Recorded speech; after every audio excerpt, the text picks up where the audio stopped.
네, 맞습니다. 이 채널은 저의 이북을 판매하기 위해서 운영하고 있습니다. 저는 1만 명도 되지 않는 두 개의 유튜브 채널로 3번에 걸쳐서 콘텐츠 부문 정부 지원 자금을 받았습니다. 모두 합치면 7,700만 원이나 되는 큰 돈을 받았습니다. 이 책에서는 제가 어떤 기준으로 지원 공고를 선택했는지, 그리고 저의 합격 사업 계획서, 그리고 통찰력 있는 분석적 시각을 담고 있습니다. 여러분들의 유튜브 채널로 콘텐츠 부문 정부 지원 자금을 받고자 한다면 이 책이 최선의 선택이 될 것입니다.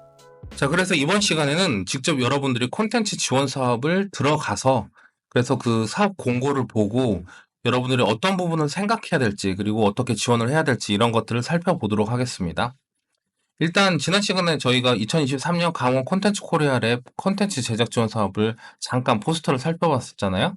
그래서 이제 이거를 보면 좋겠다 해서 들어가 봤는데, 그런데 굳이 2023년 거를 볼 필요가 없겠더라고요. 왜냐면 2025년도 올해 거 지원 사업이 이번에 떴었습니다. 네, 이미 날짜는 지났고요. 이 모집 기간은.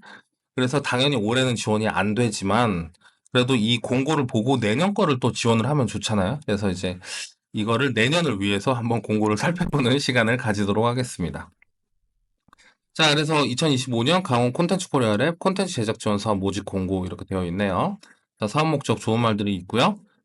사업 기간이 협약일부터 2025년 10월 13일까지입니다. 그리고 공고일이 3월 14일까지예요. 그러면은 대략 한 6개월 정도 사업이 진행이 될 거예요. 왜냐면은 실제 협약은 보통 4월 중순 후반? 뭐 이 정도부터 될 거거든요. 그래서 6개월 동안 사업이 진행이 되는데, 6개월은 굉장히 짧습니다. 그래서 이거는 사업을 여러분들이 시작하기 전에 미리 사업비를 어디에 쓸 건지를 정해놓고 들어가야 돼요. 그래야 사업 기간 안에 이걸 다 쓸 수가 있습니다. 그래서 올해 당장 하려면 이 많은 작업을 못 해요. 미리 해야 되는 겁니다. 자, 지원 분야 볼게요. 만화, 캐릭터, 애니메이션, 음악, 게임, 1인 미디어, 실감 콘텐츠. 아, 그러면 난 1인 미디어로 지원해야지? 아닙니다. 여러분들이 가지고 있는 1인 미디어가 어떤 다른 특성이 있다면 차라리 그쪽을 쓰는 게 더 나을 수가 있어요. 그렇게 해야 여러분들이 갖고 있는 1인 미디어가 더 어떤 강점으로 빛날 수가 있거든요. 근데 이제 내가 갖고 있는 컨텐츠가 순수하게 1인 미디어의 성격을 갖고 있다. 그러면 여기에 또 지원을 하는 게 맞겠죠. 그러니까 내 장점을 썩히지 말아라. 이런 차원으로 말씀드리는 거고요. 모집 인원이 되게 많습니다. 2023년에는 10개사였는데 지금 13개사고 금액도 그때는 1억 원이었는데 지금 2억 원이죠. 금액이 훨씬 더 많아졌습니다. 다만 그 많아진 금액은 레벨업 그리고 융합 콘텐츠라고 해가지고 좀 고도화된 업체들 있죠. 실력이 굉장히 있고 그리고 매출액도 많이 나오는 업체들을 대상으로 금액도 높여가지고 지원을 한다라는 것을 알 수 있습니다. 그래서 레벨업 업체는 3개사 2천만 원, 그리고 융합 콘텐츠는 2개사 3천만 원 이렇게 지원을 한다고 하고요. 자, 근데 어차피 우리는 이거 지원할 거 아니잖아요. 그죠? 우리는 스타트업입니다. 그래서 8개사 총 1천만 원씩 8천만 원을 지원을 해준다고 하고요. 비교 대상은 이제 예비 창업자 그리고 초기 창업 기업들을 대상으로 하고 있습니다. 우리는 여기에 지원을 하는 거고, 이게 생각하기에 따라서 좀 달라요. 뭐냐면 2023년 기준으로 한다고 하면 10개사를 모집을 했었단 말이에요. 그러면 10개사에서 8개로 2개가 줄었네라고 생각할 수도 있겠지만, 또 반대로 되게 경쟁력 있는 업체들이 여기로 빠져나갔네? 여기 3개사, 2개사 여기로 빠져나가네? 이렇게 또 생각할 수도 있잖아요. 그래서 이제 저는 이렇게 빠져나간 효과가 더 큰 것 같아요. 그래서 차라리 8개사가 이렇게 된 게 더 경쟁률이 줄어드는 효과를 냈을 거라고 저는 생각을 합니다. 그래서 더 좋아진 거죠. 자, 지원 대상을 볼까요? 일단 첫 번째는 강원특별자치도 소재 기업입니다. 그래서 내가 사업자가 있는 상태라면은 강원도에 이제 공고일 기준으로 사업자가 있어야 된다라는 거예요. 그래서 공고가 뜨고 나서 이걸 쓰려고 하면 안 되는 거예요. 미리 공고 전에 작년에 어떤 사업이 있는지를 보고, 이거 여기 소재 기업만 되는구나. 근데 나 어차피 강원도에다 사업자 하나 낼 생각이 있었으니까 일단 내야겠다 하고 미리 냈으면 이걸 지원할 수 있는 거잖아요. 그렇죠? 예, 그런 것들을 미리 준비하려면은 작년 거를 먼저 봐야 된다. 이거는 제가 계속 앞으로도 얘기를 할 겁니다. 그리고 창업 3년 이내 콘텐츠 기업 또는 예비 창업자입니다. 자, 예비 창업자 같은 경우에는 협약을 하고 나서 2개월 내에 강원도에 사업자 등록을 내는 것을 필수로 하고 있습니다. 그렇죠? 중요하죠. 네, 합격을 하고 나면은 사업자를 내야 된다. 이것도 알고 있어야 되고. 그래서 뭐 이 1,000만 원 때문에 사업자를 억지로 낸다라는 건 사실 좀 너무 피곤한 일이고, 너무 좀 마이너스가 크잖아요. 근데 어차피 내가 서울이 아닌 타 지역에다가 사업자를 내려고 하고 있다라고 하면은 이번 기회에 강원도에다 내는 것도 방법일 수 있겠죠. 그리고 강원도뿐만 아니라 뭐 경기도라든지 뭐 충청도라든지 이런 타 지역들도 한번 살펴보면서 우리가 이제 타 지역에도 다 콘텐츠 코리아 랩이 있으니까 거기에 떴던 작년 거 지원 사업들을 보면서 우리의 어떤 작용 요건들을 보면서 지역을 한 군데를 정해서 들어가면 되게 좋아요. 제가 예전에 운영했던 다른 그런 유튜브 채널에서도 말씀을 드렸는데, 서울에 있는 좀 경쟁력 있는 업체들이 지방에다가 사업자를 내고 이렇게 지방에서 나오는 지원 자금들을 받는 경우가 되게 많거든요. 서울은 그만큼 경쟁률이 빡셉니다. 네.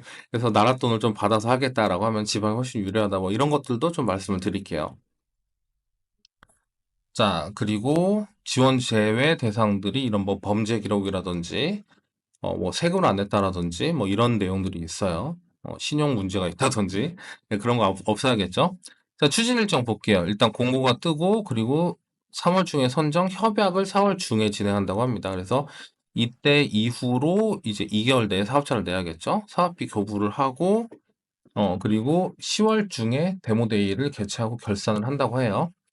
사업 기간이 굉장히 짧다. 이거 다시 또 말씀드리고 여기 보시면은 사업비 1차 교부를 받을 때까지 아무것도 안 하시는 분들도 계세요. 절대 그러면 안 되고 애초에 이 단계부터 내가 어떤 업체랑 사업을 진행할지를 다 정해놔야 됩니다. 예, 다 정해놓고 어떻게 할지 다 정해놓고 협약이 되면 그때부터 바로 도장 찍고 작업 들어가야 돼요. 안 그러면 이거 몇 개월 안에 우리가 만들고자 했던 어떤 뭐랄까 샘플이라든지 뭐 물건을 팔려고 해도 그 물건에 대한 어떤 제품이라든지 시제품 이런 게 나오기가 힘듭니다. 그래서 미리미리 준비를 해야 된다는 거 알 수가 있고요. 뭐 근데 이거는 뭐 지원과는 또 상관없으니까. 자, 이 가점이 중요합니다. 가점. 가점 기준에서 보면 입주 기업이면은 가점이 무조건 1점이 주어져요. 강원 컨텐츠 코리아 랩 입주 기업이면 무조건 1점 주어지고, 그리고 이제 강원 컨텐츠 코리아 랩에서 2024년도에 30일 이상 출석하면 2점, 그리고 2024년도에 네트워킹 행사에 5일 이상 참가했다면 2점입니다. 최대 2점이니까, 뭐, 내가 네트워킹 행사만 참여해도 방법이 될 수도 있겠네요. 자, 그래서 여기에서 우리가 알 수 있는 건 뭐냐면, 여기 보면은 공모전 입상자에서 3년 이내 강원 콘텐츠 코리아의 공모전 입상자도 주고요. 여기서 알 수 있는 거는 상당히 이 강원 콘텐츠 코리아 랩에 있는 어떤 내 새끼들을 감싸준다 이런 것들을 알 수가 있잖아요. 그래서 이런 것들을 알고 또 미리 내가 여기에 입주하는 것도 방법일 수도 있어요. 정말.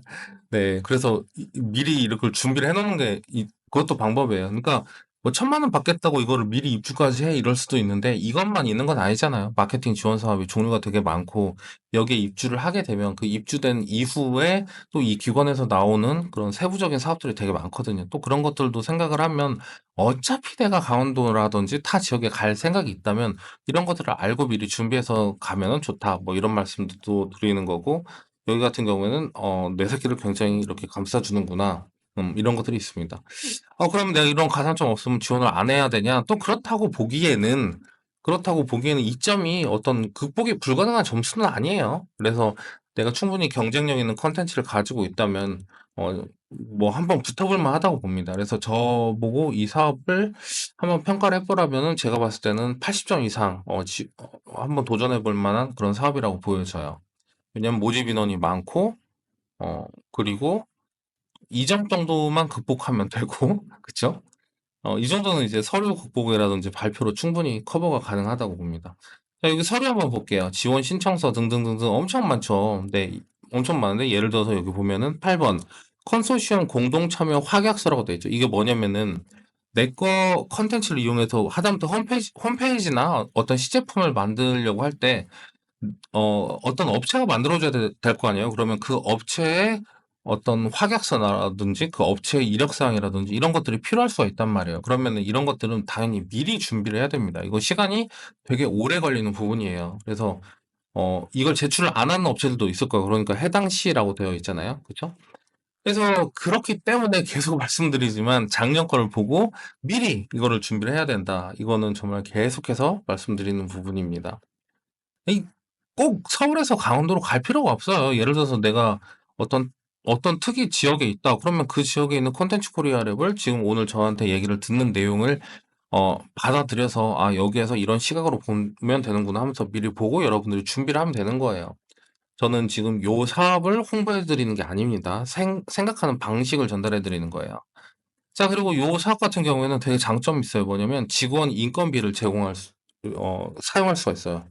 사업비에서 보통 좀 저는 이제 콘텐츠 지원 사업의 문제라고 생각을 했는데, 많은 콘텐츠 지원 사업들이 인건비를 못 쓰게 되어 있는 경우가 되게 많습니다. 특히 예비 창업자들을 대상으로 할 경우에는 인건비를 못 쓰는 경우가 되게 많은데, 이건 정말 큰 문제죠. 그죠? 왜냐면은 콘텐츠 같은 경우에는 인건비가 대부분이거든요. 그죠. 근데 뭐 이거를 외주로 제작하겠어요? 내가 직접 제작해야 되는데. 근데 인건비를 쓰게 해 주는 경우가 많지 않은데 여기는 그걸 해 준다. 그래서 이게 뭐 초기 창업을 같이 뽑기 때문에 이렇게 인건비를 쓰게 해 주는 걸 수도 있고, 그리고 제가 2023 년도 사업 공고와 그리고 사업 계획서를 봤을 때도 여기가 보면은 좀 사업 계획서의 양식이 혼란스럽지 않게 되어 있더라고요. 다음 시간에 제가 사업 계획서를 같이 한번 검토해 보도록 할 건데, 다른 그런 기관들 같은 경우에는 사업계획서가 혼란스럽고 이거를 어떻게 쓰라는 거지 애매한 경우가 많은데, 여기 강원 콘텐츠 코리아랩 같은 경우에는 아무래도 좀 이 사업을 오래 했나 봐요. 그리고 여기 담당자분께서 여기에 대한 철학이 있으신 것 같은지 좀 확실히 자기 색깔이 있고, 그리고 쓰기 좋게 사업계획서가 되어 있습니다. 이제 그런 부분은 요런 거에서도 알 수가 있겠죠. 사업비를 굉장히 자유롭게 쓸 수 있도록 되어져 있기 때문에 실제로 사업을 할 때도 되게 많은 도움이 될 는 측면이 많이 있습니다. 그래서 이런 걸 봤을 때도 저는 이 정도 사업이면은 한 80점 이상 지원해도 될 만한 그런 가치가 있다라고 생각이 돼요. 사용 불가는 자산 취득비. 자산 취득은 안 되네요. 컴퓨터 같은 거 못 산다는 얘기예요. 회의비, 여비 이런 것들도 안 된다고 하고요. 자, 그렇습니다. 그래서 오늘 대략적으로 한번 사업 공고만 살펴봤고요. 말씀드렸듯이 작년 거 사업을 공고를 보고, 그리고 올해 거를 이제 준비를 미리 해야 된다. 내년 거라든지 이런 걸 미리 해야 된다. 그 부분, 그리고 이제 어떻게 생각하면 되는지에 대한 여러 가지 인포메이션들을 받았고요. 여러분들 지역에 있는 지역 콘텐츠 코리아 랩에 당장 들어가셔서 여러 가지 사업 모집 공고를 확인을 하시면서 여러분들의 좀 가능성 을 이렇게 생각을 해 보시면 좋을 것 같습니다. 다음 시간에는 사업 계획서를 직접 보면서 다른 사업 계획서, 예를 들어서 초기 창업 패키지라든지 예비 창업 패키지 사업 계획서와 어떻게 다른지 이런 것들을 좀 다뤄 보도록 할게요. 자, 그럼 오늘 방송을 여기서 마치도록 하겠습니다. 여러분 들어가세요.